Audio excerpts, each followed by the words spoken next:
சித்தூர் மக்கள் எல்லாருக்குமே வணக்கம். எனக்கு உண்மையிலுமே சொல்கிறேன், அந்த சித்தூரில் நான் வாழ்ந்துட்டேன். எனக்கு கொஞ்ச நாளால் தோண வலிக்கிட்டேன், நம்ம சித்தூர் பொண்ணு, நம்ம காலையில் எழும்பிட்டு பக்கத்து ஆண்டி வீடு, சித்தி வீடு, பெரியம்மா வீடெல்லாம் போகல. அதே மாதிரி நான் காலையில் வரும்போதே சொல்லிட்டேன், இன்றைக்கி அவங்க வீட்டை போவோம், இன்றைக்கி இவங்க வீட்டை போவோம். இல்லை, எப்போவும் எனக்கு அது ஒரு சர்ப்ரைஸாகவே இருந்துச்சு. ஏன்னா ரொம்ப அன்பான மக்கள். இப்போ போகும்போது சில பேர்லாம் வராத மாண்டெல்லாம் இங்கே இல்லை, நார்மலாக வெளியே எங்கேயும் சில வேலை யாராச்சும் வீட்டுக்கெல்லாம் கூப்பிட மாட்டாங்க.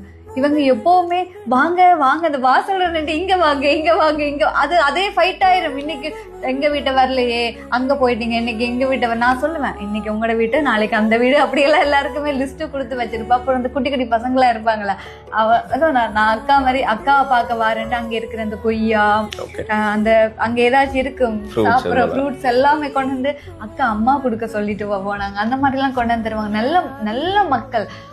எனக்கு ரொம்ப பிடிச்சி, ரொம்ப ஒரு எப்போவுமே அந்த சந்தோஷமா வரவேற்றாங்க. எல்லாருமே நல்ல அன்பான மக்கள். எனக்கு நான் போயிட்டு வர்றேன்னு சொல்லும் போது கூட எனக்கு சரியான கவலையா இருந்துட்டு, அந்த வாசல் நின்று எல்லாருக்குமே வாய் காட்டிட்டு பிளாங்கிஸ் எல்லாம் கொடுத்துட்டு தான் நான் வந்தேனா.